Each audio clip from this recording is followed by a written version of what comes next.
মোহনৰ লগত এই এনেকে বাচ্চাৰ নিচিনা ঘূৰি ফুৰিবলৈ তোমাৰ মূৰতে পোকটো কেনেকে সোমাল? সেইটো পোক সোমোৱা বুলি কয় নেকি? নকয় নেকি?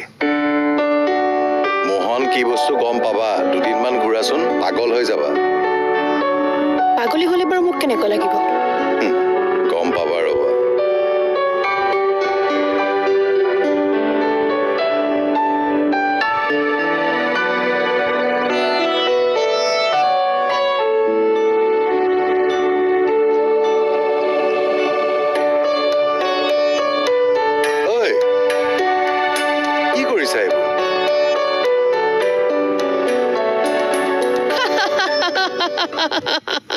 আৰে কি হল? পাগলী।